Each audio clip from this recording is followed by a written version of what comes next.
you that woke. not that woke, yeah, but eventually you try to change your consciousness and change your references for yourself so much that you just reach the end of the possibilities and potentials that you've got, and you've got nowhere else to go, and you find yourself in a corner like Anna. Which is great. Isn't that right, Anna? That's right. And you know what? It's not comfortable when you get into that corner and you realize you've got nowhere else to go except up. That's where all your bullshit gets exposed. It's like all of a sudden I find myself telling myself, like, for years and years and years, I just want to remember the love of God, and I just want all this stuff that's offered to me in the course. But when you actually get to the place where you've got no choice to have anything but that, you suddenly start to look for opportunities and places where you can backpedal and wind it back a little bit, right, and adjust to it. Intensity of it there is the accumulation of all the residual potential you've got, and it pushes you to that tight little wedge, that paradox where it's either the final leap of faith or back out into the world again for another quick little look around the block, see if there's anything that you think maybe you still want, you know. So hats off to you for not adjusting. I know it's nice, but that place where you just come back to it again and again and again and again, and the world calls you back out every morning when you go to work, or your family, again and again and again. It's kind of like caught between a rock and a hard place, and you don't know what to do. It's like this, it's intolerable, right? Yeah. And you have to let it be as intolerable as it can possibly be, and sort of like, bring it on, Jesus. I'm ready. I trust you. I'm going to take this leap of faith here, and I'm going to put all my eggs in the Holy Spirit's basket, and then whatever that looks like, I'm going to go with it. And you'll be told, right? So the whole point of doing our workbook and everything towards the second half of the workbook is learning to listen, learning to tune into that higher guidance. And by the time you finish those lessons, hopefully, if you've been putting as much integrity as you can into it, you will be beginning to have these, sometimes it's just a little sense of things, or sometimes you'll hear an actual audible voice and all this sort of stuff, guidance regarding it. The thing that I know about the situation you're in is you cannot possibly be finding yourself wedged up against the paradox and what seems to be reality to you at this stage, having forgotten what reality eternal actually is. But you cannot possibly be finding yourself there unless it is the purpose of your experience on earth that's put you there, right? So just stay true to that. This is my purpose. It's going to be uncomfortable for a second. There's going to be this moment of, I don't know if you want to call it the dark night of the soul, but there's going to be this moment where you realize you can't escape anymore, where you realize you got nowhere else to go. It's God or nothing. And it's like, I don't know if you've ever been faced with a diagnosis of having a terminal disease or anything like that, and something that can't be cured, and you've got nowhere to go with it. It's the same sort of thing. There's this moment of having to actually accept it, you know, and that acceptance can take a minute. But as soon as you accept it, whoop, then the next thing can happen. And when you're right up there in the paradox, the next thing that happens is a shift in consciousness, because that's the only other, you know, there is nothing else. But whilst the mind still entertains ideas of possibilities of what it might look like on the other side, or maybe there's something in the world that I've missed, maybe I really do still want something out there, all of that stuff. Every time you come up against that paradox, every time you come up against that place where you sort of reach the end, it reinforces it in your mind. I'm here again. I'm here in this damn place again and again and again. All right, so now when am I going to push through it?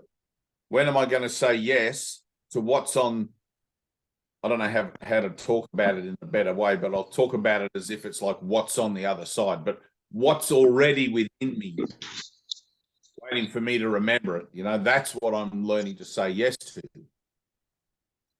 And everything that's not that yes is me trying to make an excuse for why I'm not saying yes. Right?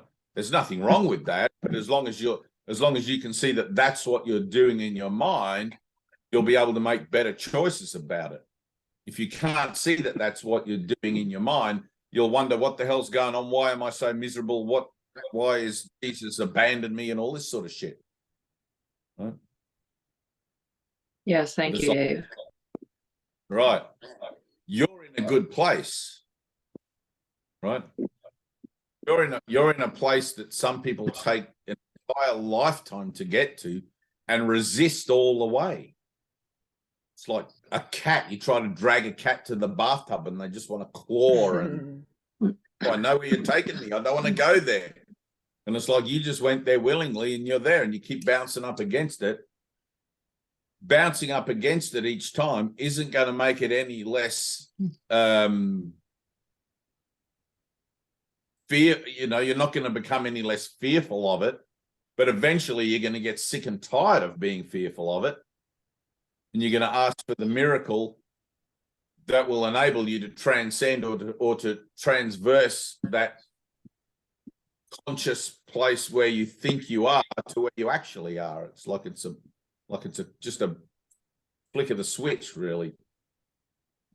But sometimes you just have to bang up against it again and again and again and again. I remember I used to open the Course in Miracles. I know I've told you guys this story before, but I used to open the Course. I would do the daily lesson and whatever, but I would just open it at random to read something out of the text. And every time I open the text, it would open at the fear of redemption. And that first line, you have to look upon your anger and realize its full extent. Every time I opened the book, I even tried specifically to open the book not at that page, and I still ended up opening it at that page. And it's like, all right, I get it, Jesus. I get it that this is what I'm meant to be looking at again and again and again. But it was like it was a period of, I don't know, it would have been probably 4 to 6 months before I finally really allowed myself to hear it, that I had to look at my anger and that I had to ask for help with that because there was no way in hell I wanted to look at it.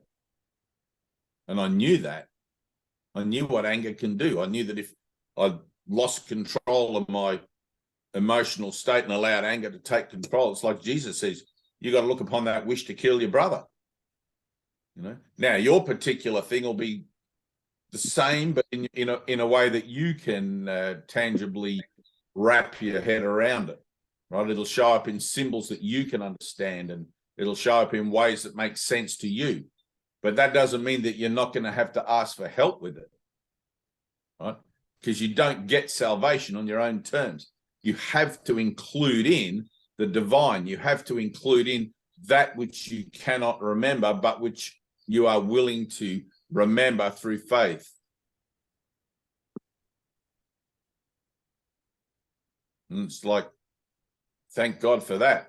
Finally, you've reached a point that you don't like to be at, that you don't like sitting at. It's uncomfortable, it's ugly, it's horrible, but at least that's a real place. You're not faking it anymore, and you know that you can't fake it anymore. There's no point trying to pretend, I'm all good, I'm with Jesus, I'm happy. That's a lot of horse shit. That's what you do in church on Sunday when you're doing these ones, you know.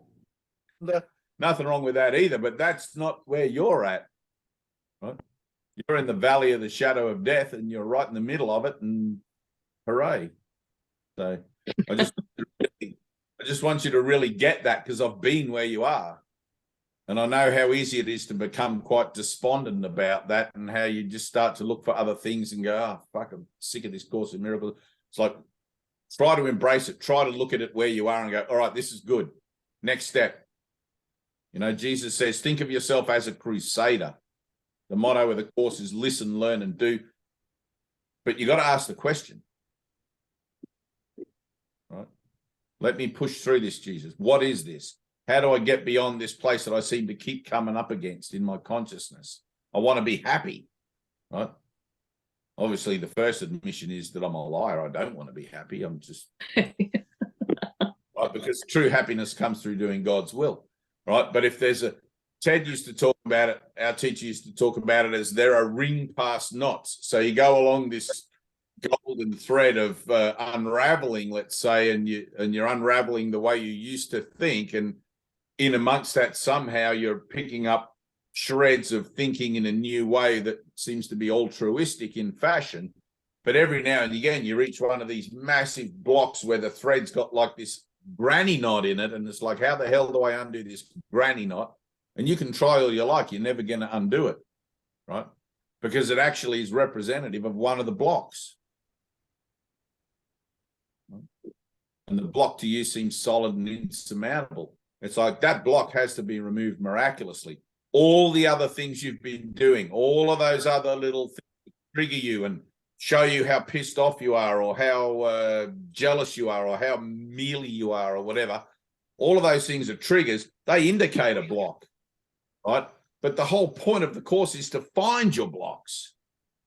Anytime you lose your peace of mind, it indicates a block, right? When you become a bit more adept at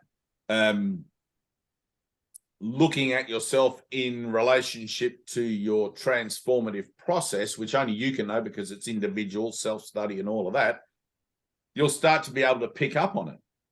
You'll be like, oh, this is representing the first block, which is the desire to get rid of peace. And you'll see that you'd sabotage all those relationships and situations deliberately.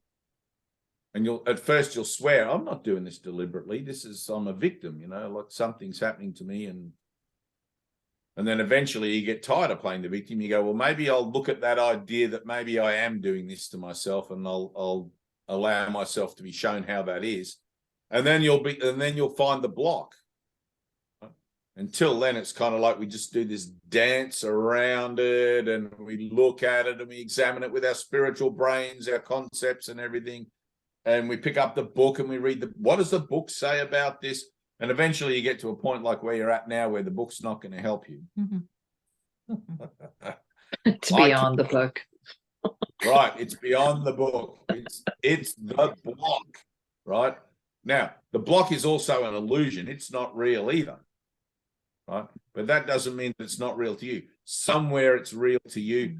That's what you got to find, right? That's where your honesty is. I do think this is real. I do think this situation I'm experiencing now is real, right? I've given it, let's say you've got a 10-pound sack of flour. I've invested 9 pounds of my sack of flour into this, and I've got 1 pound of my sack of flour, which is my observational skills to look at it. So you need a 9-pound prayer to, does that make sense? You can't pray with lip service. You got to find the integrity that's equal to your resistance to wanting to own that block.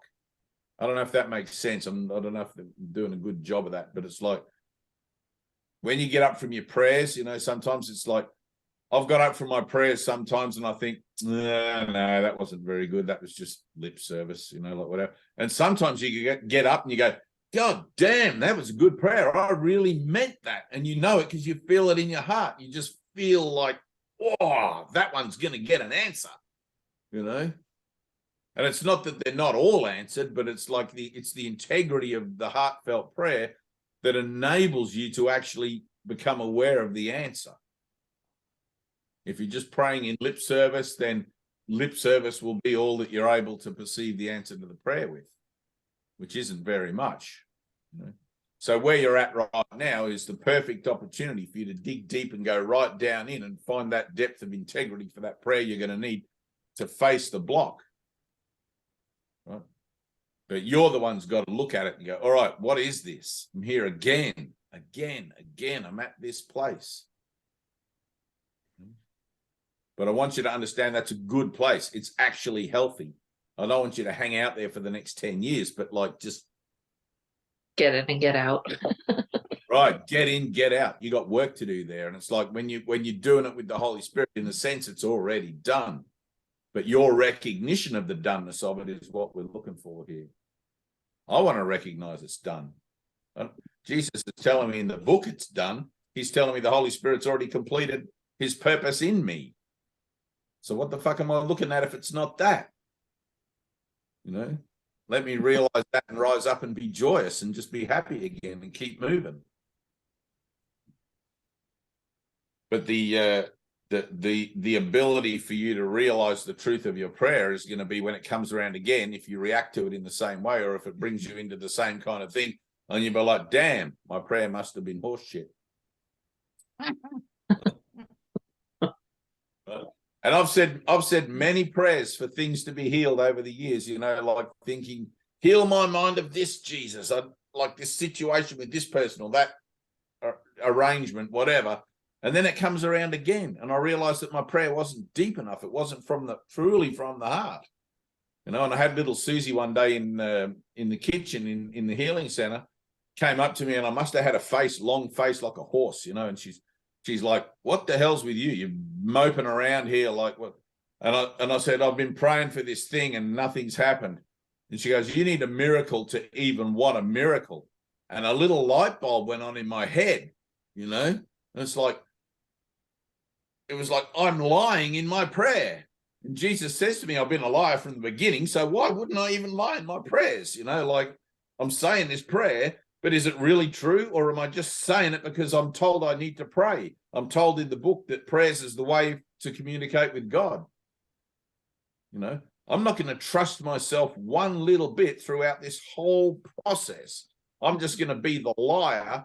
I'm going to be the cheat and the deceiver and the guy that fucks it up all the time. And I'm going to let Jesus be right about knowing me better than I know myself. So when I pray, it's like, all right, you know, the funny thing, it's like, I don't really pray anymore, but I remember saying some prayers to Jesus, like, you know, you put your hands together and you're like, all right, Jesus, I'm probably just talking shit again, but here I am. You know, and it's like you set the tone. It's like, I'm probably lying when I say I want healing. I'm probably, you know, like I don't even know what the hell I'm doing. I'm just so crazy in my head. I'm just, you know, but you've got to get to the bottom somehow. You got to find that integrity. I used to go down to the beach and I'd draw a circle in the sand sometimes, and I'd sit there cross-legged and I would wait before I prayed. I'd wait until my legs went numb and I got pins and needles in my feet, because to me, that was some kind of effort that was representing the integrity that I was trying to muster for prayer. You know, it's like flagellation or something. If I'm in pain because of my approach to God, then that must mean something, you know. But anyway, getting a little off on the side here, but you get what I'm saying? You're in a good, right. You're in a good place. Apply the mind training. Your thoughts about the place don't mean anything, right? All of that stuff. Allow yourself to fall into prayer. Whatever it takes, however long it takes, because that's the only thing you got. Prayer. Prayer is the medium of communication. Prayer is the means of miracles. So, anyway, I know you wanted to talk to me about that, and you haven't talked, and I've talked everything. So it's funny because I drove past a church the other day, and all it said on the sign was more prayer. Right, exactly. But it's like your whole life will eventually become just living prayer, right? Which is the highest prayer you can offer is thank you. When you realize that God's will is everything, and you're finally willing to put aside what you think you want it to look like and to accept God's will, you know, it's like I always think of it like I'm driving my little spaceship through the cosmos, and I've gone off track somewhere, but there's all these beautiful planets and things for me to explore anyway. But God's telling me, no, back over here, back this way. And I'm like, really? What about this one with all the rings around it? You know, and I'm trying to find my own way home on my own terms, you know. But it's like finally you realize I can't do that. because the universe doesn't have any direction. I need someone to help me. I need someone that knows how to just simply be still and realize that I'm home already.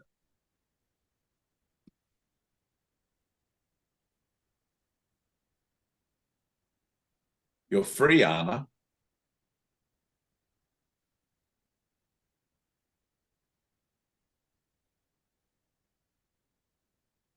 Say that to me. I'm free. I'm free. Did you feel it when you said it? Nah. Say it again. Feel it in your heart. I'm free. That heart is going to be so grateful.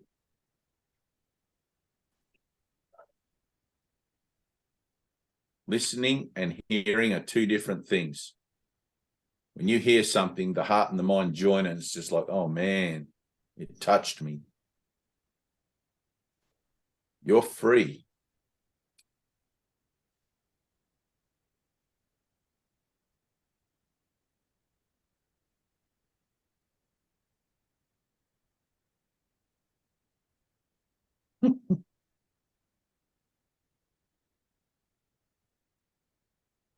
I'm free. And again,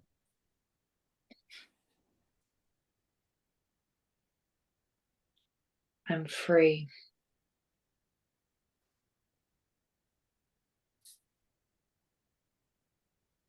one more.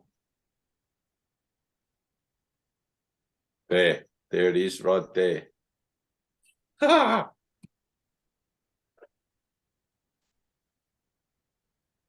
I'm free. Yep, that's it. You felt that, didn't you?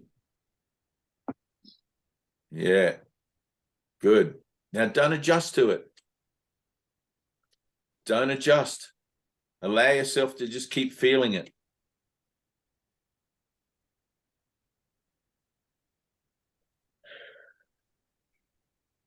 You know the passage in the Course where Jesus says that when the door to your prison cell is opened, a prisoner doesn't just get up and run out immediately.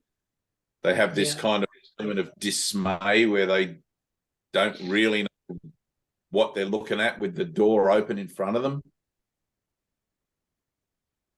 And you kind of maybe get up slowly and you make your way to the door, and you might stick your head out and have a look around, see if everybody else's doors are open or, you know, you're free.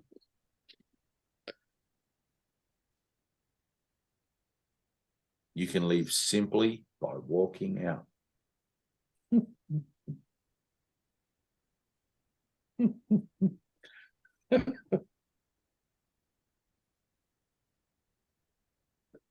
You know how easy it is to feel the love of God in you? It's that easy. You know you're feeling it right now because the love of God is everything.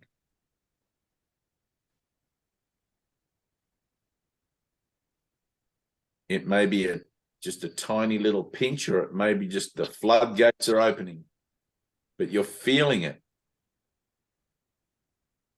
Don't let that voice in your head tell you what it is you're feeling. Just feel. You don't have to define it. You don't have to give it a value. Just stay in the feeling. You're free. Barry, are you still wearing your ring? Oh, man, look at that. That's miraculous. Have you looked in the mirror lately? I want to say it. Hold your hand up again. Show me Anyone wants again, to have a Barry. look? Great frog, Soho. Have you looked at yourself in the mirror lately? Your physical self, your avatar? I have once or twice. I don't make a big Right. habit of it, but You're different. Your face is different. You look younger and more Clear and open. clearer and open and everything. yeah. You're I've been beginning aware. to see anew. That whole thing, that whole buy the ring and, you know, that's with you now, in you. You're remembering what it is to see the world like a child, innocent of judgment.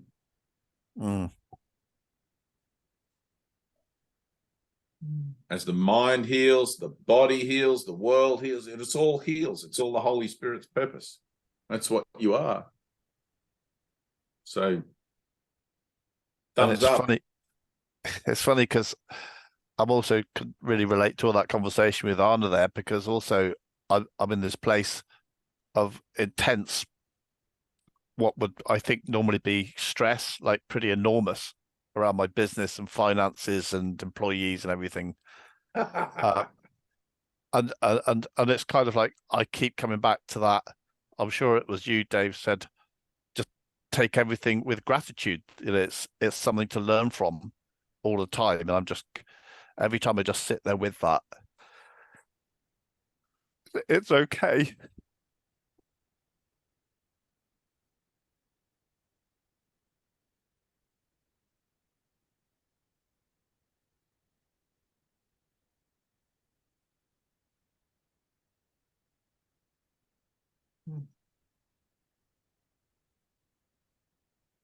That not adjusting to it at all, just literally feeling it, being it. Good, thank you. It's only going on in your own head. The world I think I see around me is always going to put on its best show to convince me that I have to give it a certain value one way or the other. I have to be concerned about it because I have to fix this, because I have to act a certain way, because fuck it, you don't have to do anything. You can let it all fall in a heap. You know, it's like Tina's going to have to throw me up on my parables here, but it's like, look at the birds of the field. Your father clothes them and feeds them. Are you not much more important than they?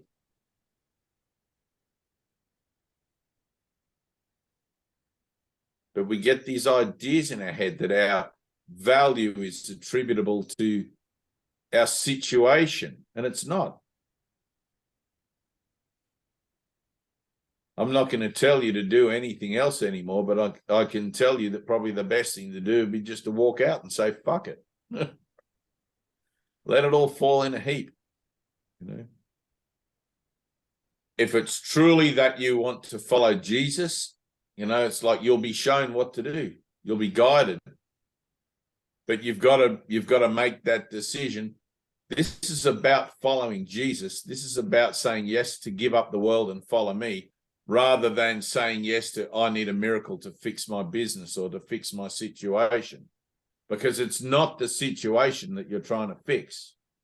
It's the relationship with your Father. It shows up in form in a way exactly like Anna, like you said, you can relate to it. It shows up in form in a way that you can recognize in the symbols and the shapes and the things that are familiar to you, so you can recognize when something needs to happen. And not adjusting to it is how you get to the core, is how you get to the point where the futility of your attempts to solve things on your own terms finally dawns on you, and you make a decision, I'm not going to do that anymore. I'm going to let this be miraculous. I don't care what happens in this situation, for or against. I just want it to be miraculous. I want the outcome to be peaceful. I want everything to be whatever it is. Who was the guy that had the revelation while he was at war? St. Francis. St. Francis went back to his little town and he threw all his clothes out the window and everything. He just said, no, fuck it. I'm just going to follow God. You know, and like in our modern day and age, that might seem a little bit preposterous or whatever, but it's like, compared to what? If you find that you're doing the same thing again and again, hitting your head against the same wall again and again, Jesus is only ever going to say to you, give up the world and follow me. Forgive and you will see this differently. It's got to be about the relationship you have with your Father. In that, I need a miracle. I need to find God in the workplace. I need to find God in my home, in my relationships with my brothers or family or whatever. Not fix the problems that I think are showing up. I'll be in the world forever trying to do that.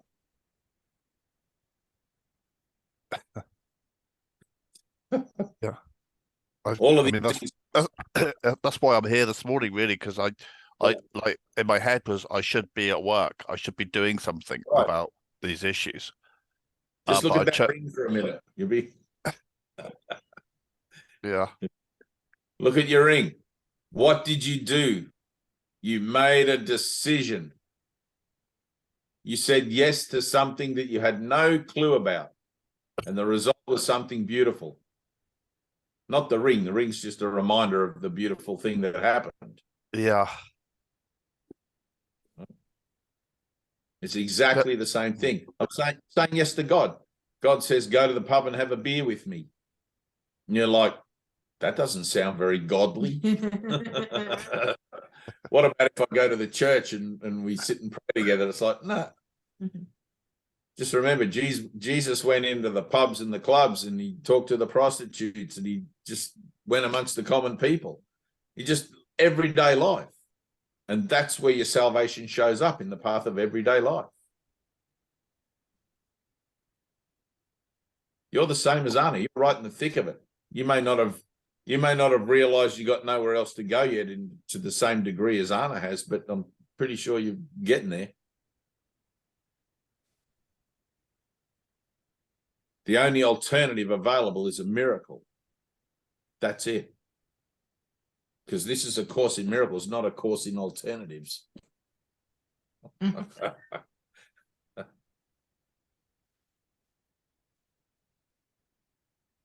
Breathe.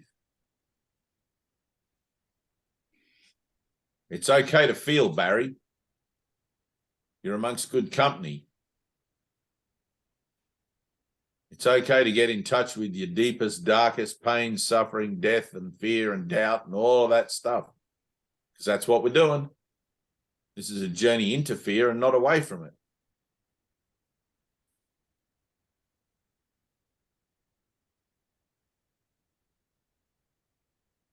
We're here to push every Zoom meeting, every prayer, every lesson we do, every relationship we have. We're here to push the envelope just that bit more.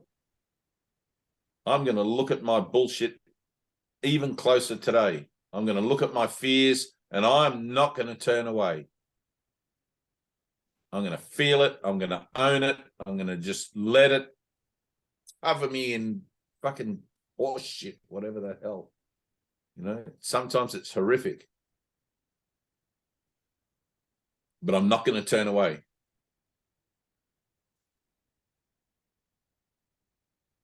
If I turn away, I'm only going to have to come back again because the lesson repeats until it's learned. So we may as well learn it.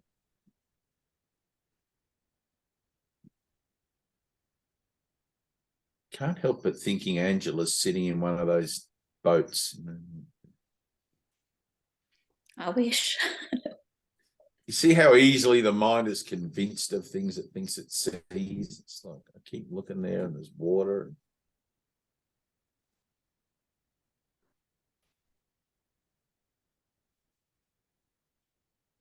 Fran, what's going on with you? I do want to do a reading tonight, but I'm just sort of feeling it out for a second. Hope you don't mind. No clue, just showing up. That's a lie. We always have a clue. In the moment you have no clue, you'll be gone from here. Ah, maybe I'm gone. Jesus, wouldn't that be something? That would be something. Uh, If that's the case, come and wake me up, will you? as fuck. As fuck. Yeah, wake as fuck. I'm, yeah, You all good? yeah. Good.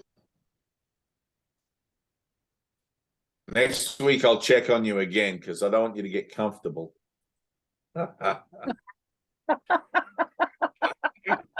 Remember, no comfort zones allowed.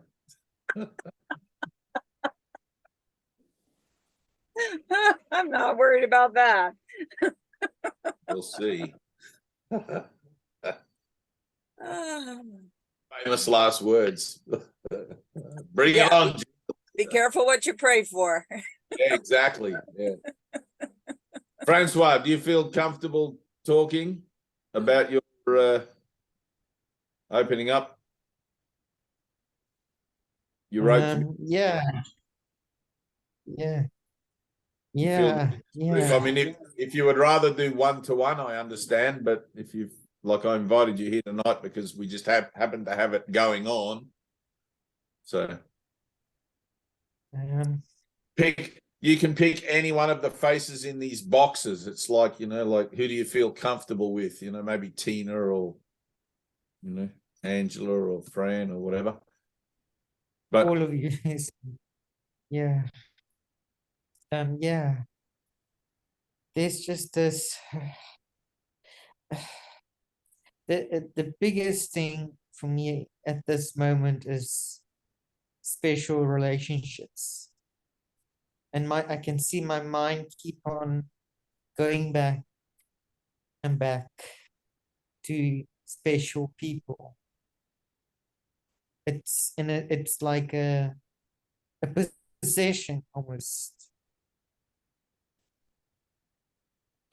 And it's almost like I can feel if I can really forgive it, and I've been praying of handing it over, but the more the more I try to forgive, the more the symbols of the person's name comes up.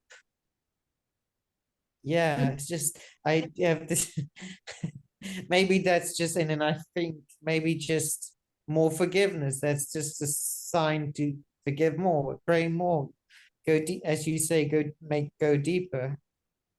I do not go deeper, but now I know to go deeper. let me ask you something. How old are you in the physical nature of things in the world, in the illusion? I am 30. 30. Yeah, 30. Yeah, 30. Yes.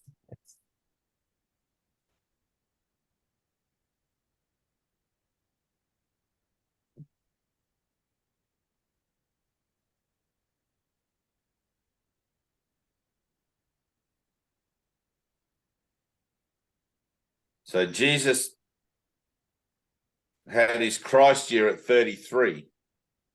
Or we call it the Christ year at 33, the year he ascended in his physical presence. Finished his ministry and everything. Symbolically, that's for him anyway, the end of his atonement and the beginning of his acceptance of being head of the atonement, but the finish of his individual ministry, right, on earth.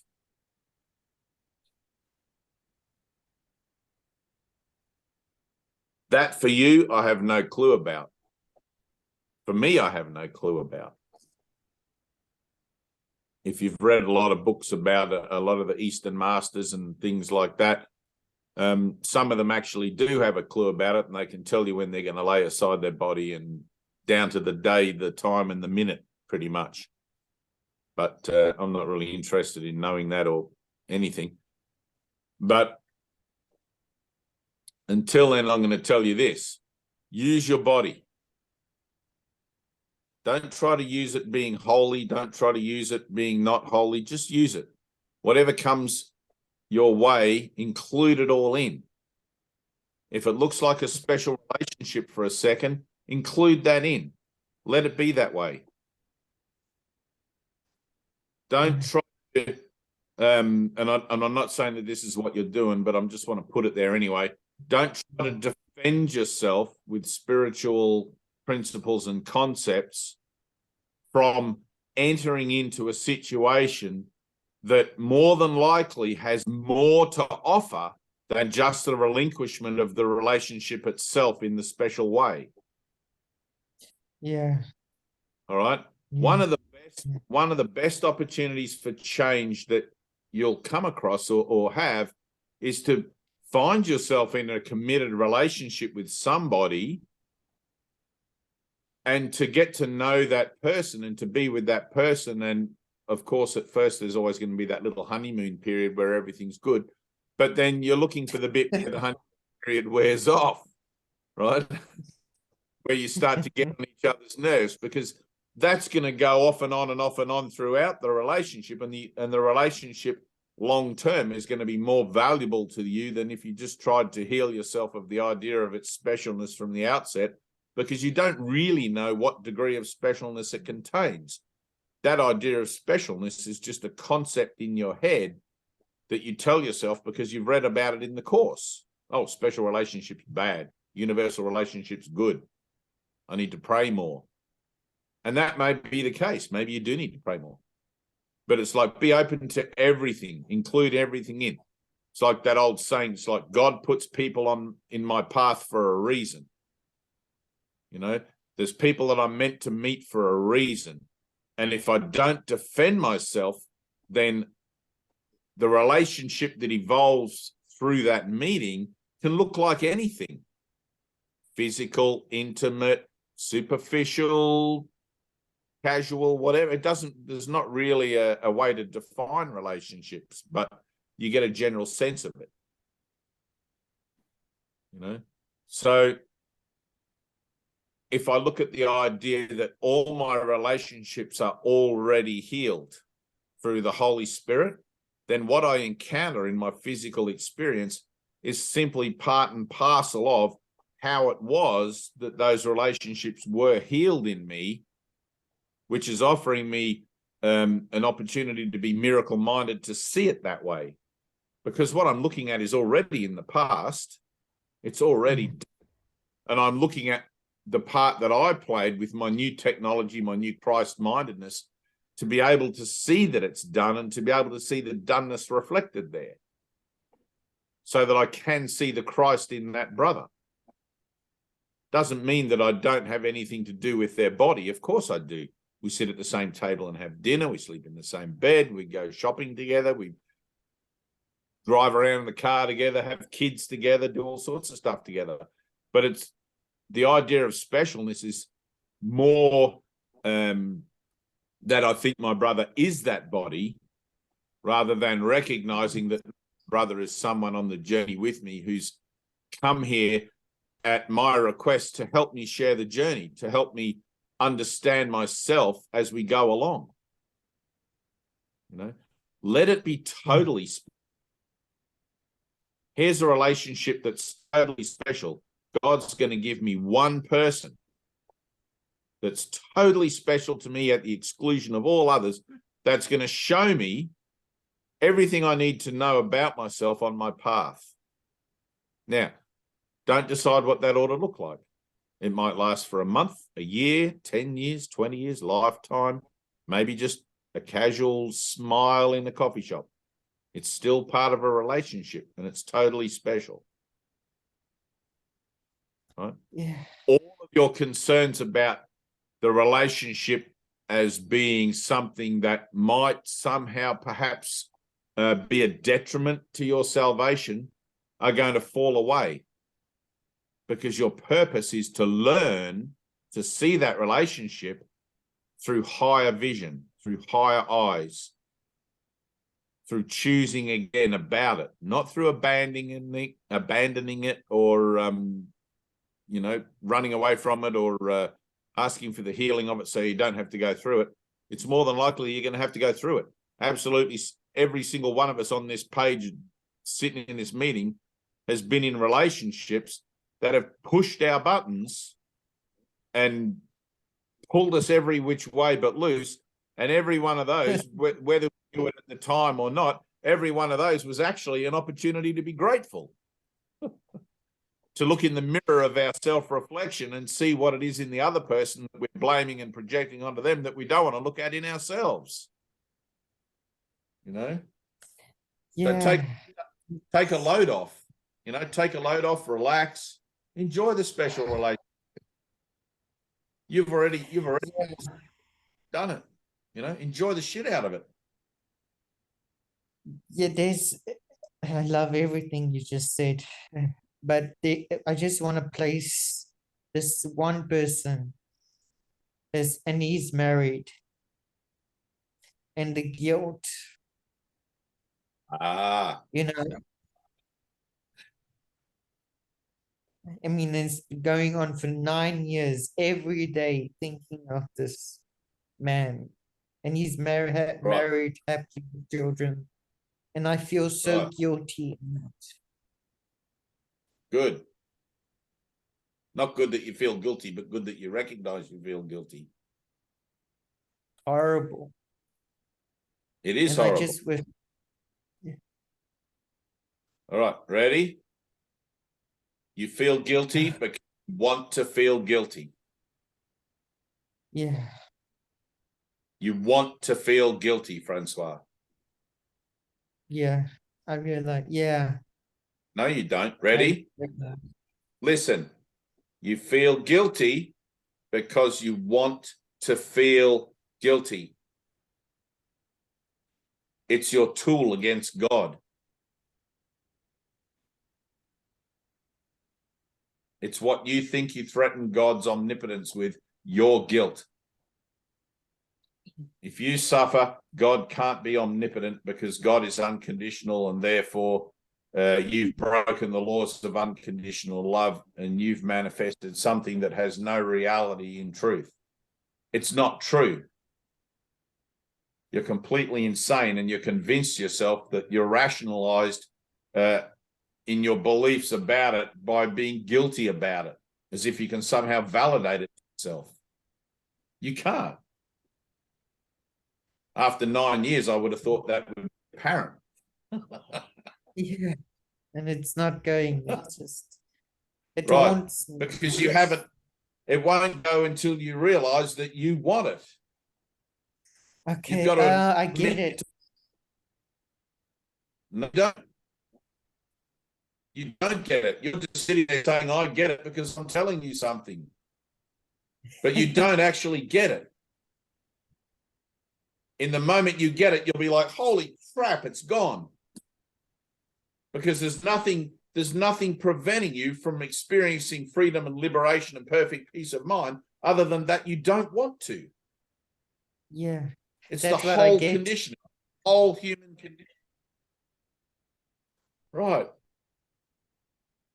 I don't want to experience God's love. I want to feel guilt, and I'm going to project onto this person some idea of what I think they are to me in order to maintain the guilt. Yeah, that's exactly what I thought. I'm Yeah, gonna- I'm using the And then I'm going to obliterate it from my mind that that's what I'm doing. yeah. Oh my God. Right. I get it. I want the guilt. It's not Right. about the person. It's me being No, that's right. It's about the feeling guilt. guilty. Guilt Yeah, gives you a yeah, power God doesn't have, or you think it does. yeah, yeah. It's just Yeah. all Oh in my your God. imagination. Ah, it's just it feels like my eyes. It's just open. Yeah. This is not about the person. It's just I want to feel guilty, and yeah. And Right. I'm 9 years of guilt. It's not 9 years of Right. thinking of him. It's 9 years of Ready? being guilt. Now look at Anna down here. Look at Anna in her little box on the Zoom room. Ready? Anna, reach Yeah. out and open the door for him. Open that door. Ready? Francois, look, the door's open. You're free. You've been doing this to yourself.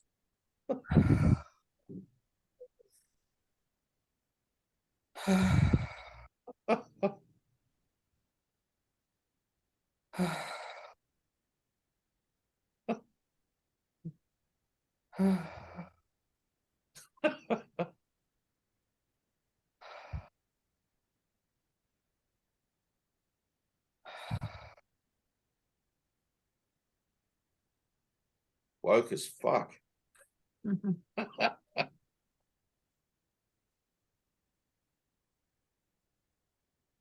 Good. There it is. There it is. Let that happen. Don't adjust. Don't put your hand on your face. Let it happen. Go on. Let that out. It's worth of shit in there you're waiting to let out. Let it out. We're not judging you. This is why we're here. This is the whole point of it.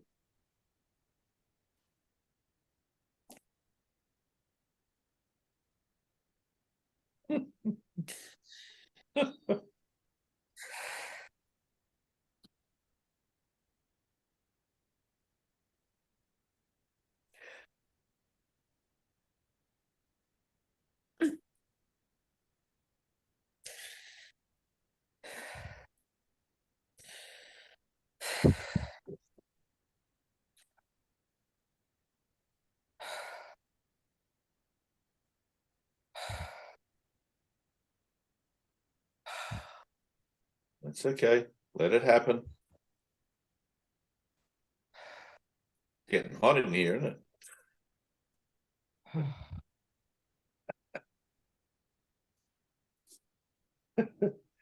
it?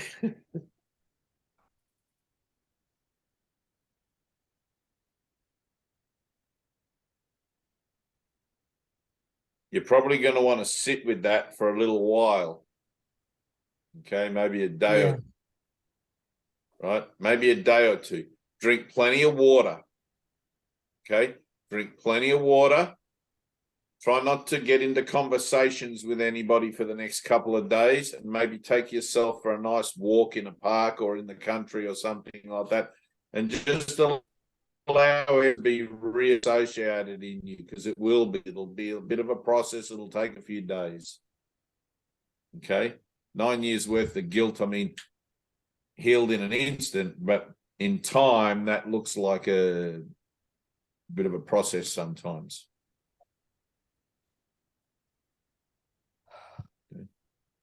You're free. I'm free. I'm free. I'm free. Right. My head is just feeling Yep. very lightheaded. Yep. Yep. I can feel it. It's like somebody opened the window and let the air in. Yeah. Yeah. Thank you. Thank you. Thank you, Father. All praise be to God. All right, now I'm going to read something. Now I'm going to read something. You can sit there with the window open and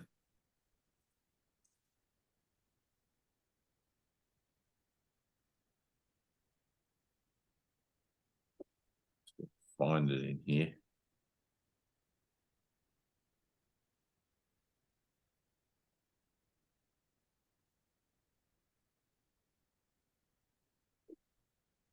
Lesson 210, I'm not a body, I am free, for I'm still as God created me. I choose the joy of God instead of pain. Pain is my own idea. It is not a thought of God, but one I thought apart from him and from his will.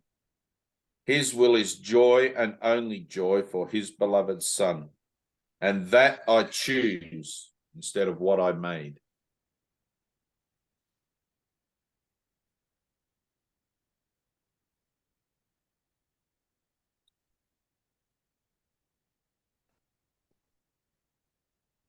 Lesson 190.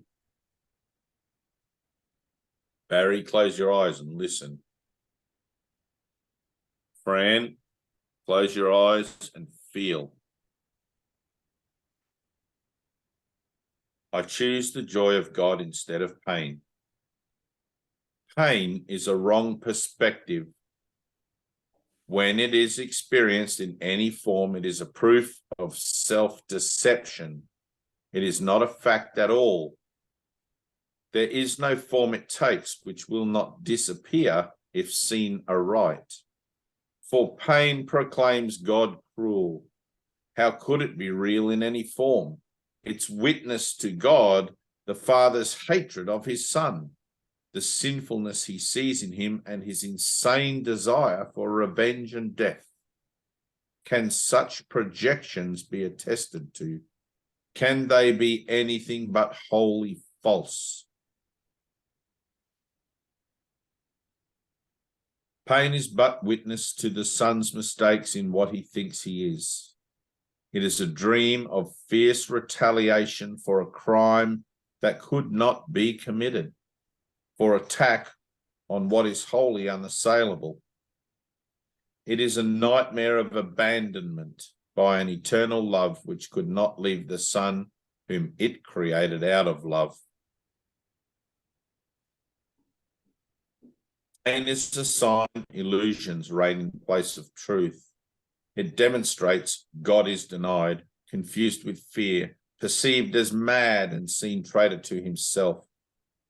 If God is real, there is no pain. If pain is real, there is no God.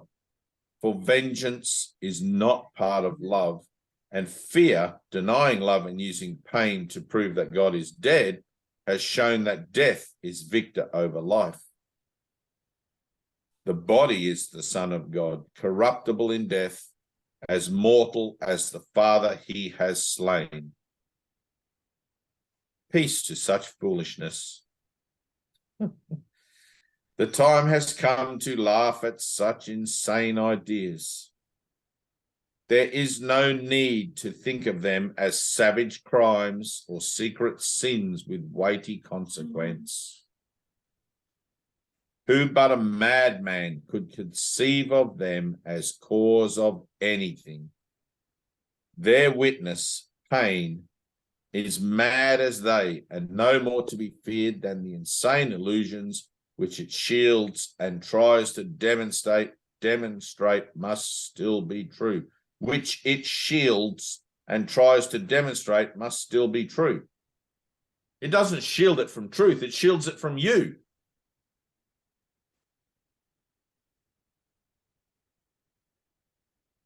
Try to understand that.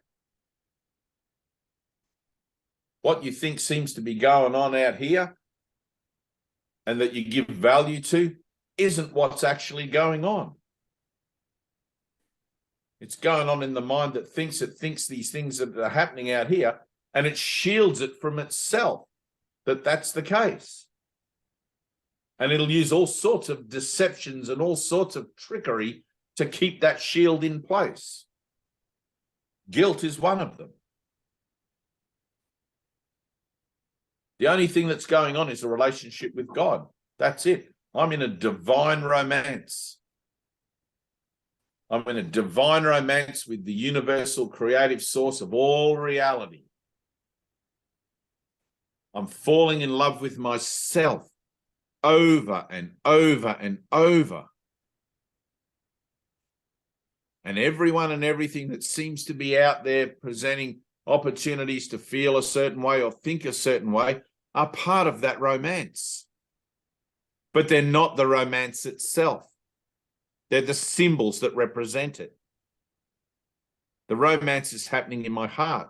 The romance is happening in my heart when I use the power of my mind and the passion of my heart together to make a decision for the truth of me, which is eternal. And not this body, not this form, not this shape, this corruptible thing that seems to walk around and talk and say things and have ideas. But just the pureness of love. I'm in a relationship with love itself. Love created me like itself, as itself.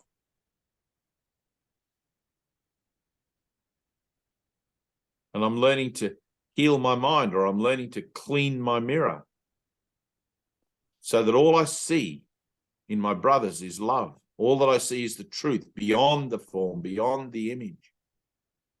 And helping me, you helping me and me helping you to remember that. It's a collaborative thing. We come together for that purpose, teachers and learners both.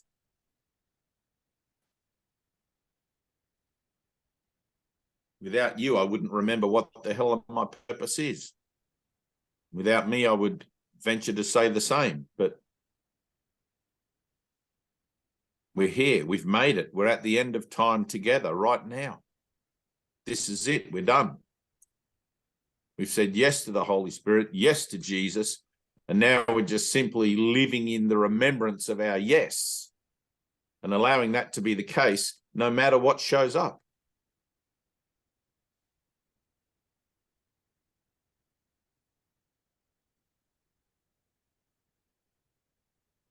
It's lovely.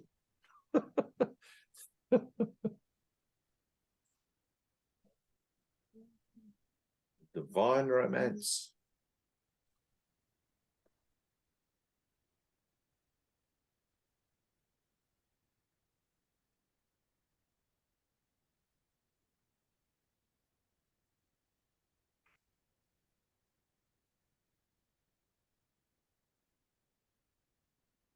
Angela.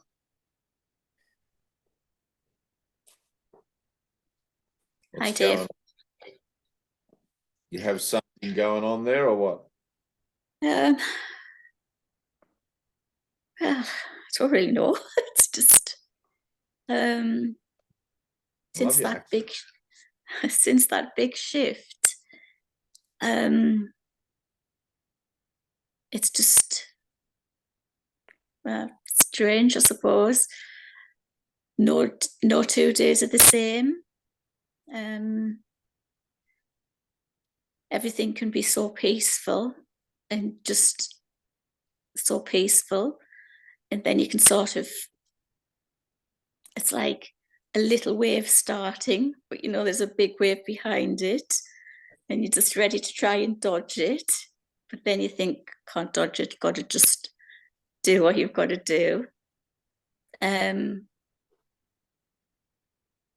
Yeah, just going along with it. I think I've given up fighting it now. I just know I want to feel it. I want to feel it. I want to go in and I want to feel it, but I don't know if that's a too much of a want. I don't know if that makes any sense. To want what you have already isn't really a want. It's Mm-hmm. just of an accepting of it, right? It's an ongoing acceptance of the fact that you not only do you already have it, but that you actually are feeling it. You wouldn't even be sitting in this Zoom room if you weren't feeling it.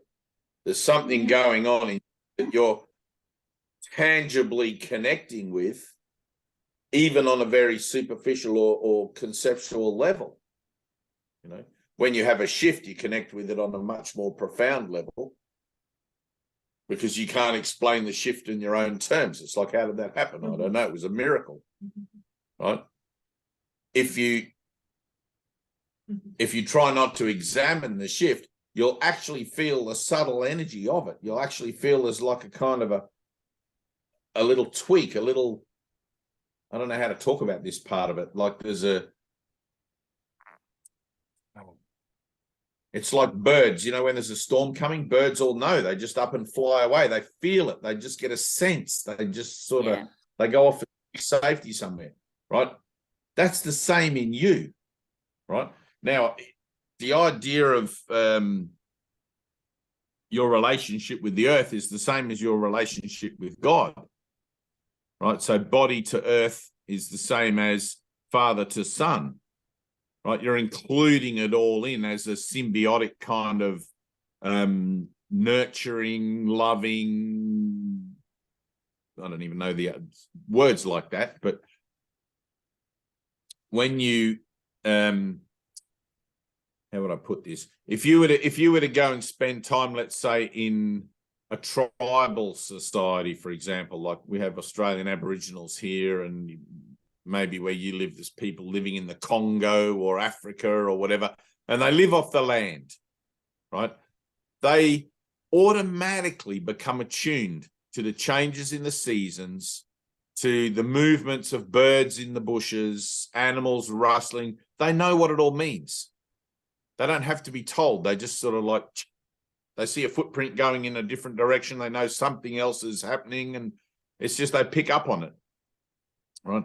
in our Western mind, we're so used to being told what everything means and so used to being force-fed our reality that we've lost track in the sense of being able to just tune in ourselves to the subtle frequencies of life that tell us, oh, it's going to rain, or there's a storm coming, or something. It's like we sit around and we go, what do you think the weather's going to do? We ask each other. It's like, why are you fucking asking me? I'm in the same predicament as you are, you know, like as if two of us, you know, with no clue are going to be any more enlightened than, you know. So when you say, I want to feel it, and is that wrong to want to feel it, or is that too much of a want? Want from the physical sense of things obviously is not helpful, right? Because we're learning to let go and let God. We're learning to just trust the process and go with the flow and all of these sort of nice things that we're taught, right? Want from a perspective of opening up to true communication, opening up to higher communication, to connectedness, to all of those things, is something that's already in us, existing as not really potential, because we're fully aware of it on some level, but we're learning to remember that we're fully aware of it. So when you say, I want that more than anything, that's probably not the right way to talk about it, but I understand what you mean, right? It's like, above all else, I want the peace of God.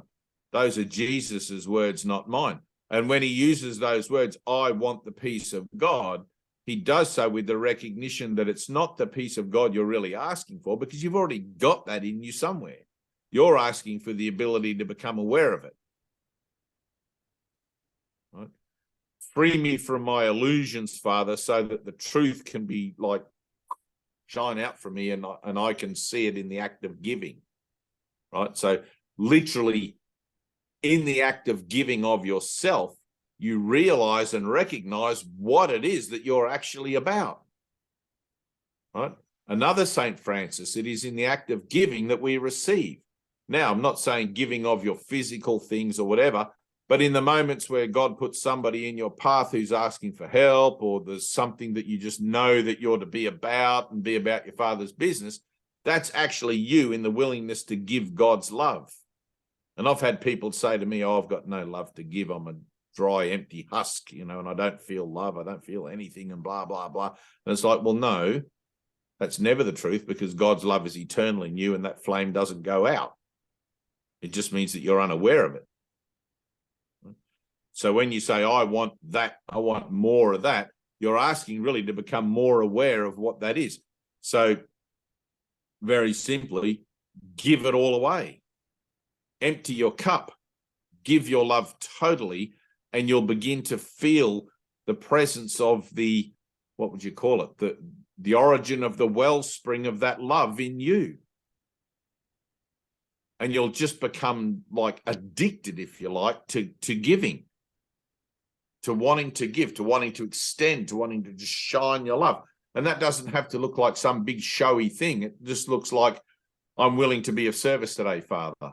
Use me. That's it. Right? Use me. And then to whatever capacity you're able to be about that, again, through the integrity of that willingness to be used, you'll recognize it, because it feels good to give your love away. It feels amazing. You know? How many times do you go to the supermarket and you see the same person at the checkout, and you're just like, hi, how you going? Blah, blah, blah, blah, blah, blah. And you have these sort of like dead-ended kind of little conversations and things. And it's like, all right, I want the love of God to illuminate that relationship for me today. I'm tired of this same thing, because it doesn't seem to be any growth about it. And this is where you have to be honest with yourself, right? I'm not saying like go down there and analyze and judge every relationship you find yourself in, but there's going to be some things to you that you're like, well, if I'm honest, I would like more love in that relationship. If I'm honest, I would like to see that more bountiful, more, you know. Does that make sense? And it's like, Yeah. there are going to be those opportunities to give. Right? And they're just going to be the ordinary, everyday opportunities that show up in your daily life. It might look like not joining somebody in a conversation about the weather. Right? Sometimes it's from the reversal. Sometimes, no, I'm not going to join with you today in that meaningless dead end conversation. And then that's going to open up this kind of pregnant pause. It's like, and there'll be all this anxiety will come up in you, for example, you know, and you'll be like, oh, I feel like I should say something about the weather because it's rude if I don't, you know, whatever. But like, let something else happen. Right? Let something else happen that's not of your own making. It's like See, this happens. This happens at work. I go to work and I have different clients who come in, and as you know, I don't say very much when I'm on the Zoom. I do listen. I am a listener, but it changes when somebody comes in and I say things. I talk and talk, but it just comes automatically. And sometimes once I've stopped talking, I think, where'd that come? How did I even say that? I didn't even think that. Right. And also when the client's there, when we're doing some work, it's like these words and messages come. So when we talk afterwards, the client it normally has some meaning to whoever it is I'm with at that time. And that client you can see the change in the face. It's not, as you say, it's not just a chit chat. It's my work. It's the work I do. But it's sort of getting more powerful. You mentioned earlier about, I don't know if you would say getting messages, but it's an insight. I don't know if that's the right word. Right. Yeah. It's like Trust an it. insight. And sometimes if it's a new client, before the client comes in, I'm knowing what they're coming in for, whether it's they feel it's a physical thing within the body that they can't get rid of, but it's not actually a physical thing, it's an emotional thing that's been there. And once you point this out to that person, you can just see the change you can see the change, that lift in that person. But once I'm out of that situation, I don't know if I sort of shut down or what have you. For example, in these Zoom meetings, I seem to just like listen to everything, listen to what's being said. I know sometimes I don't have that much of an input, but I look at everybody as well. I look at everybody within the Zoom meetings and I pick up things from all of you, just watching and listening. I try. So I'm quiet, but I'm watching and listening. It's all, and also when I'm doing the lessons and I go quiet and just try and connect to just connect. One particular face, I was telling Barry about it, one particular face, I was in so deep, I was in just total peace. And I could hear this echo and I was just like, don't go away. I just want to stay here, but it was drawing me out in this. All it was just sort of ahead and up to here. And it was coming further and further toward me. And it was a man, but he was a coloured man. And he was talking in this foreign, fast language, just coming so fast. And I couldn't stay in the peace because I was pulled into what, and I was saying, I don't know what you're saying. I don't know what you're saying to me. And it was foreign. It was just foreign. And then he started to fade back again. It was the strangest thing. It was like a message in a foreign language from this man who looked like, I don't know, like an African, or I don't know. I didn't understand it. I still don't understand it. But it was a strange thing. And these type of things are coming while I'm doing meditation, while I am doing the lessons. But when you go quiet and you go into the colors, and when I'm floating in the colors, it seems like a color will change, and I go deeper in, but then I go deeper and deeper. And that's when all of this starts coming.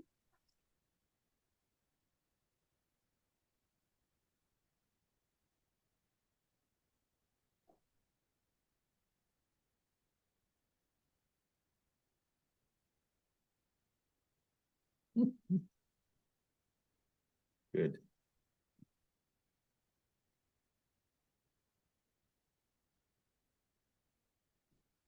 Your transformation,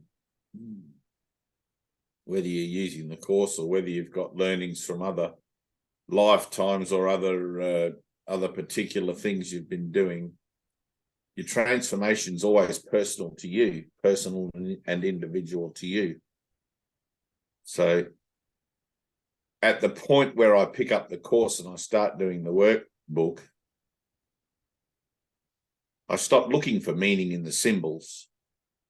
If they have meaning, I use that meaning as a means to transform my mind by firstly realizing it has no meaning and seeing where it is that I've given the meaning in opposition to that which is higher guidance, right? Which is to get me awake, to get me out of the dream of separation entirely. So the idea that somebody would give me a message that I don't understand is quite pointless, and would tend to lean more towards, like Jesus says, it's like the Holy Spirit's not going to talk to you in ways that you can't understand. It wouldn't make sense, you know. So, but there is much phenomena, and there is a lot of stuff that goes on in the preamble for healing, let's say, or in the, how to talk about this, because I had things also, like, so I came from a background of being with the Brahma Kumari for a while. I spent some time with the Krishna guys studying Krishna consciousness and all sorts of things, and stuff would happen that I couldn't explain. Stuff would happen that seemed to reflect phenomena and reflect things that possibly were directing me or whatever, but I couldn't understand it. It didn't make any sense. And it wasn't until I stopped trying to understand it that something else began to happen that tidied it all up. I don't know how to talk about that part, but things would happen like down the track, and I, you know, like years later sometime I'd be like, oh, aha, now I get it, right? I get what that was now. But at the time I didn't get it. At the time, right, so, and partially because all time's happening all at once, but at the time I didn't get it because other things hadn't yet occurred in me, even though I was practicing meditation and stuff, but other things hadn't yet occurred in me that would give that some sort of credibility as far as being discernible as a direction, right? So I would have all this stuff. And I had a friend of mine in Brisbane who taught himself, he went to a few yoga classes. I don't know what he did, but he went to a few yoga classes thinking that that was something spiritual that he would be about. And they did a little meditative thing at the end, which is pretty cool. And he took that further in his own mind. He just caught on to something with it. And then he ended up having an experience of seeing the world as just shimmering gold. All the trees were gold, the lakes, the mountains, his body, everything was just shimmering gold. And it screwed with him so much that he hadn't slept. When I met up with him, he hadn't slept for almost 6 months. And his eyes were just like red, deep sockets, and his eyeballs were like hanging out like that. And his wife actually was the one who contacted me because she was so concerned about his condition and family and kids that he had and everything. And I introduced him to A Course in Miracles, but there's a lot of stuff that goes on. So when you, Angela, when you sit with things, and I'm not saying this is how it is, I'm just giving you my take on it. When you sit with things and stuff happens, and when you have insights and things like that, it doesn't happen for no reason, but the reason that it happens for you may not be aware of it yet. right? Ted used to say something along the lines of, there's an orchestration in your own process that has to occur first before all the pieces can fall into place. It's like a sequencing, you know. And so I used to have incredibly bright insights about people. I would sit and in a cafe and I'd look at people and I would swear black and blue to myself that I could go over to them and go, you're a bricklayer, you're a chef, you're this, you've got 2 kids, you drive a blue car, and all this stuff. And I would think to myself, I wonder why I feel so certain that I know that about these people, right? And it's because part of the awakening, part of opening up to true communication seems to be this period that almost everybody goes through of a kind of a clairvoyancy, right? Yeah. And because we are all connected, we already have the script for everything that's to be in us in a cellular level. When we begin to take notice of universal themes and things like that, we start to activate our relationship with that script, and stuff seems to pop in and out, and we're like, woo, woo, look at this, look at that. And we start to have these realizations and stuff. It's like before my awakening, I could have probably sat down without any formal training and had a really good discussion with Sigmund Freud or any of those sort of guys, you know. And I don't know how I would have known the things that I knew about how mind works. I just sort of knew, and I knew that sometimes I was off the mark. It was like I would have to explore things. But then after my awakening, I had these same sorts of experiences would happen, but I could hold a sequence of thoughts for about a minute. Right now I have one thought and it just comes and goes, and then like, give me 10 seconds. I couldn't tell you what the thought I had 10 seconds ago was. But like after my awakening, I could hold it like a minute's worth of thoughts, one after the other, as if I had a photographic memory, and tell you every single thing exactly that I was thinking, including the thought about all those thoughts, you know. Stuff happens, right? That clairvoyancy happens. And the direction you get with it, or the direction that I would offer you to look at it through, is this. You're going to take notice of it, right? Like you're mentioning it to me, you're mentioning it in Zoom meeting. You're going to take notice of it because it seems to show up as a kind of out of sequence, kind of not the norm, something different, seems to be saying something, all of that stuff, right? So you're going to take notice of it. Just recognize that you've taken notice of it and then let it go. And you'll find that down the track, if it's meant to be part of something, it'll pop in. But like the Holy Spirit uses your thoughts. So the Holy Spirit, thoughts that generate true happiness or the happiness, all happiness comes from God. Those thoughts are fine.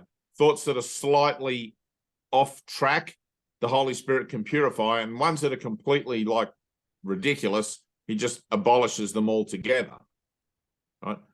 He's sort of like he organizes your thinking and stuff like that. So you'll find that a lot of stuff that seems to be occurring in the preamble of your awakening, it's kind of like phenomena, and it just shows up and you're like, whoa, look at that, and whoa, look at that. You know, I remember sitting in the toilet one day and I realized I couldn't get up off the toilet seat because suddenly all the walls and the floor had turned to jelly and I didn't know what was going on, right? It didn't mean anything as far as any spiritual direction went. It was just like that something was shifting in my consciousness. And because the outward state of affairs is a picturing of my inner state, I was seeing it in the toilet.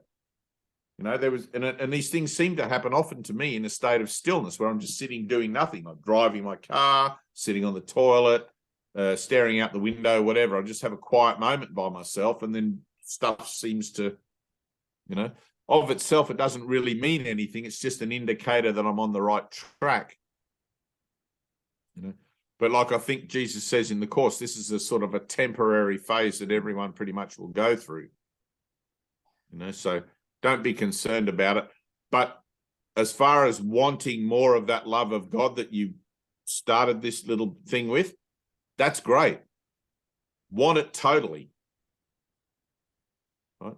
It's not inappropriate to want that. It's not a bad want. It's like fucking give it to me now, Jesus. I want the whole damn lot. Right? Like he even says in the course, it's not that you don't ask for stuff, you don't ask for enough. So I want the revelation. I want to know what truth is. I want to remember eternity. I want to remember myself and my brothers as spirit, not these fleshy, cocoony fucking things. You know, ask for it. You're a child of God. You're entitled to it and you're worthy of it. It's only your own opinions of yourself that are keeping it at bay. And therein lies the A Course in Miracles, the reason for our path of healing. Okay. Jennifer, you good?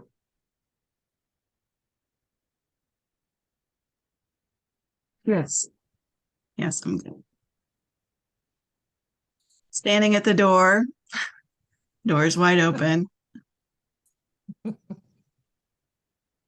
With Anna, with me. We're all there at the door. Noticing resistance. You have no resistance?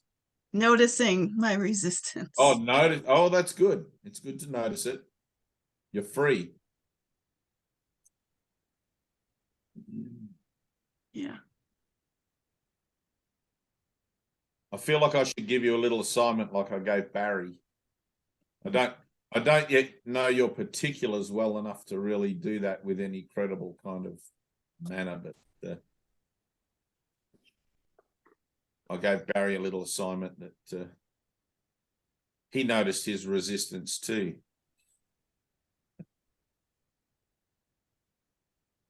And pushed through to the other side of it. Tina, you good? I know that's a rhetorical question for you. Yeah, I feel really good. I can I can just ask you that question and answer it myself. I don't really need your answer. Yes. You know I love you. Do you know I love you? I know you know that I love you. I do. I do. I love you. You know that I love you. You just don't know how much I love you. I'm starting to know. Right. Oh.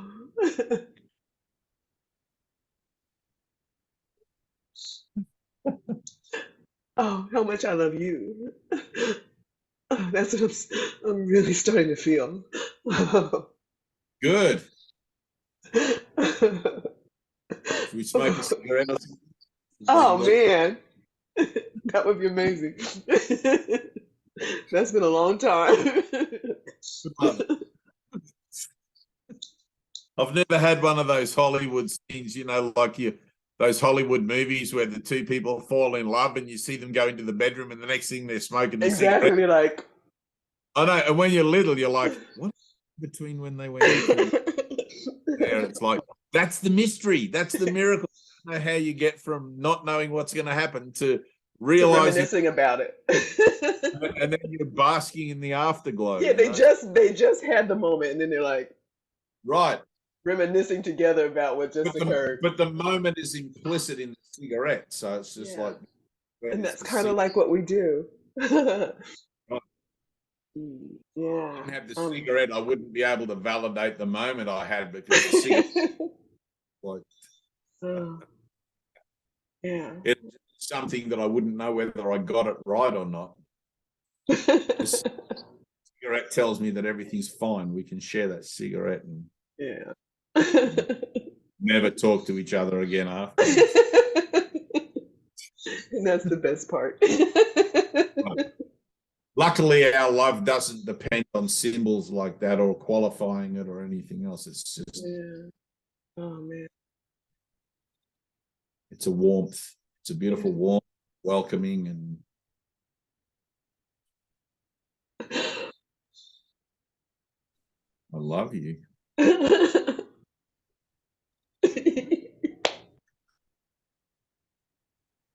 Oh.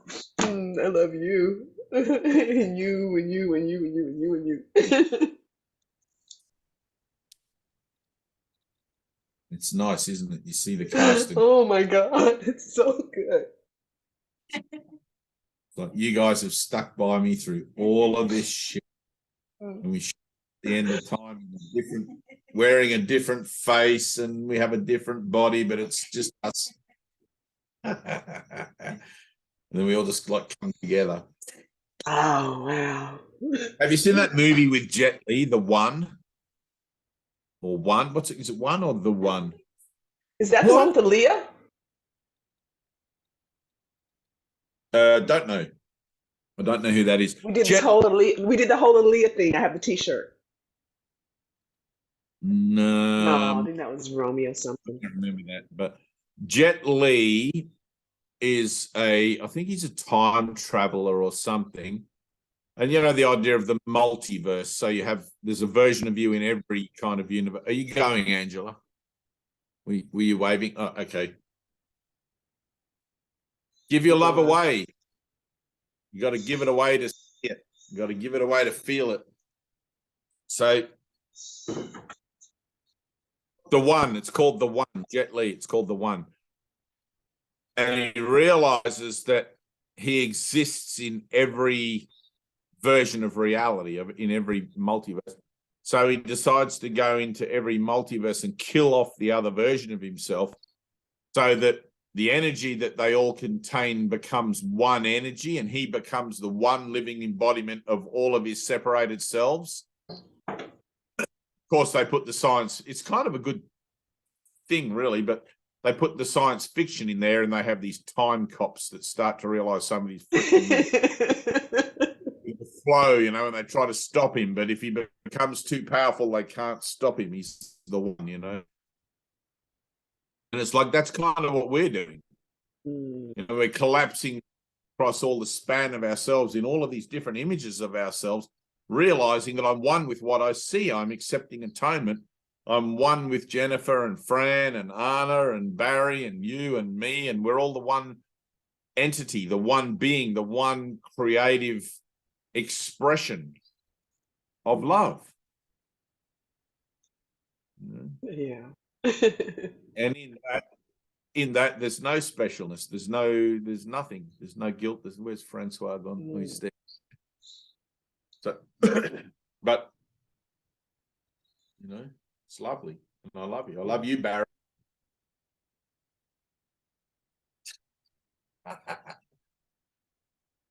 My brother Barry with his one leg. Jesus says, bring your staff and follow me. It's an inside joke. There's only one second. Probably heard that one before. My wife sent me a message last night. She was just saying how's things, and I said, well, it's been another bloody horrible day work-wise, but otherwise, you know, I'm fine, I'm alive. And she just replied saying, have faith, brother, which was at the end of that message she sent me last year, Dave.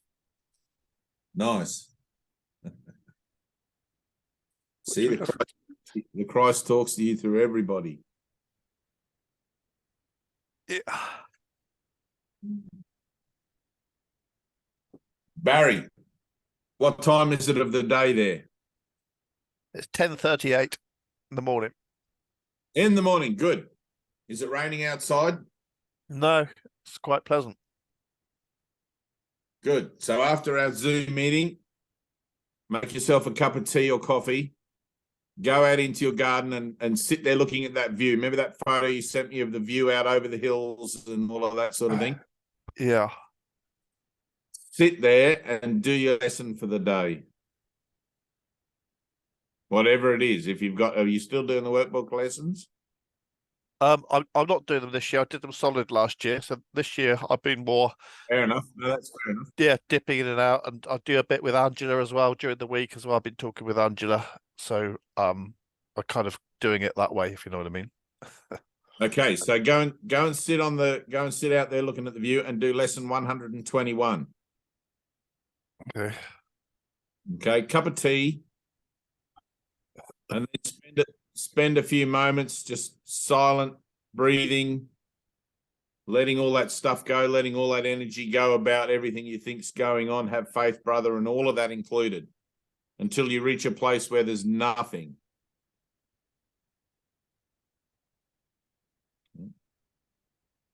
Because there's an opportunity for change for you, not for the workplace, not for anything else. There's an opportunity for change for you in the situation in which you currently find yourself. And I want you to be able to see it in the same way that you saw the world in the moment you walked out of the great frog. The only reason you're not really seeing it truly now is because preconceived ideas of what you think things ought to look like. That's it. That's the whole human condition. I want it to look like this. Right? It's never going to look like this. You're following Jesus. The guy just suddenly up and walks out on the water. You think that was going to happen? You didn't see that coming, did you? How the hell do you know? We went to a party and Jesus turned water into wine. What the fuck?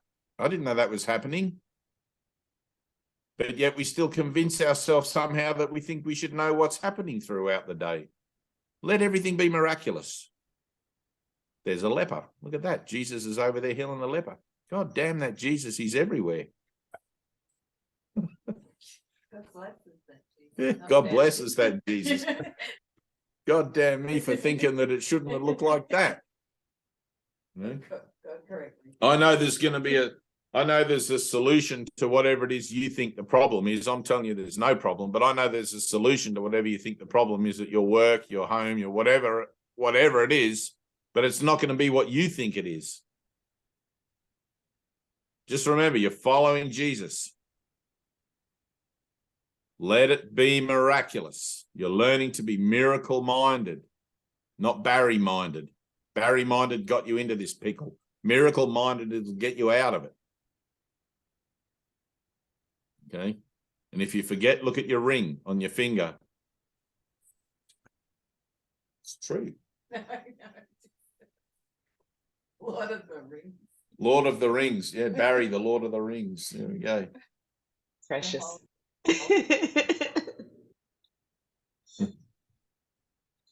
Cup of tea, lesson 121. All right, anything else? Anyone? Just touch and base. I think you guys are all good. Jen, there's nothing to worry about. Look at your resistance.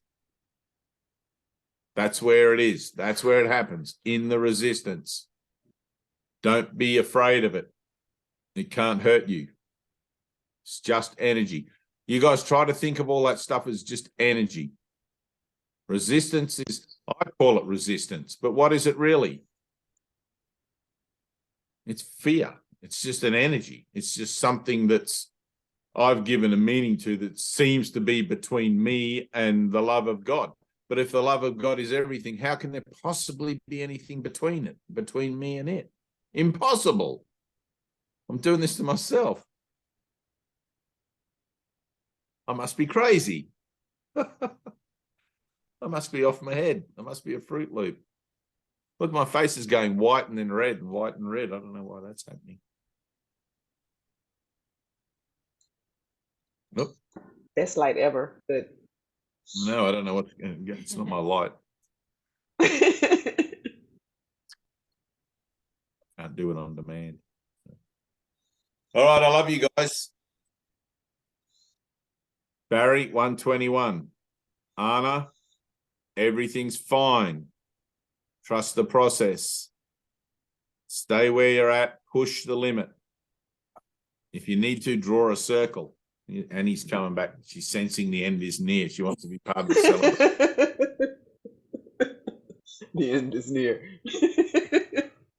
The end is nigh. That's all. Pop your bottles. Let's pop a bottle. You show up, you get the same pay. Yeah, you get the same pay. The workers in the vineyard. We should have got the end is nigh. Oh. And then like the laughing face, you know, the emoji. Same pay. You get the same pay. $1 bill, yo. Holla. Trinity has not got out of her 2-pack stuff since that she opened that box. She's been 2-packing all day, every day. That's what's up. I know, that's what's up. And you know what? She had to look up the guy on the fridge, the other magnet that she didn't know who it was. She didn't know who Nipsey Hussle was? I didn't think she would know who Nipsey Hussle was. We don't know who. Or she actually once we play the song, she goes, "Oh, I know that guy." Yeah, she must know Nipsey Hussle. Like you guys She's have now all these Tupac battles level. of- I Yeah. don't know anyone since they started like Run DMC and like in the Yeah, it could have ended right there. like I mean I Rocksteady crew. But you know what? You, the Rocksteady crew, B-boys break, make a legend on the move. But WuTang is 36 chambers, brother, not 42. Yeah, 36 chambers of death. 36 chambers, woo. Welcome to the woo. She loves. Oh, she tell loves Trin I that. have the same shirt. I got Thanks the again. same shirt. Thanks again for all that stuff. That Oh was my just- God. Yeah, next time it's gonna be better. I was like, that's kind of light. But anyway, yeah. Tell her off. She's welcome. I'm her biggest I fan. feel like I need to send you more Vegemite or something. Oh no, please don't. She can get it really easily down the world's world. Oh, I have plenty. I have plenty from the first Yeah, bottle you sent me. I'll send. I want to send you something now, so I'll give me a minute. I'm gonna send her one of these. She can have mine. Look, before I make it too dirty. Oh, you know what? Then I'll send you the WuTang shirt because I know you said that you thought that was yours or you wanted that one. Because I have that one too. So I'll send you a Really? WuTang shirt. I Yeah. don't think We'll be triplets. He'll need a 2XL. No, he will. I know. size is this one. This one That's fits. 3XL, but I their wear a size- 2X too. I didn't know what size to get trimmed. Anyway, we can talk about all this stuff later. Is this like She's a 14-year-old girl, just average. 5 girl. o'clock in the morning? Where you gonna be? Outside on the corner. You know about that? No. MC Light? All No. right. See, we don't know all these MCs. We don't know. I don't even really know. Hey, what's the I'm still back in. what's the OG? What's the OG? What does that mean? Oh, original gangster. Oh, So the OGs, I'm an OG. she has all these. Trinity has all these things, and she just flips them off at me like, "Dad, he's the OG or something," and I'm like, I don't even know what that is. Original gangster. The generation gap is real. The struggle is real. The struggle is real. All my brothers in the ghetto. I don't even know what a ghetto is. Oh, even Elvis Presley knew what the ghetto was. In the ghetto, right? We just have Isn't suburbs. Right. It's not the same. It doesn't have the down in the suburbs. We have the burbs. Some of the burbs are not worthy, but that's okay. Be there. It's all one in the sunship. Yeah. I love you guys. Peace and Love love. you. Me too. Thank you. Love. Don't think this is a thing. No, I know it's like 2 a.m. for you, so like, well done. You get extra points in salvation for getting up It's at 2 easier a.m. too. Anyway, yeah, no worries. Put that Love in you your guys. little Tina. Oh, tick. Oh, thank you, Father. I'll take all the Big ticks. points do count. Yeah, yeah. Midterm. I get a free smoothie. All right, love you guys. Bye-bye. See you next week. Have fun. So I'll let you nothing know. nothing this weekend. Yeah. Nothing this weekend. This is it. Love you, Barry. Bye.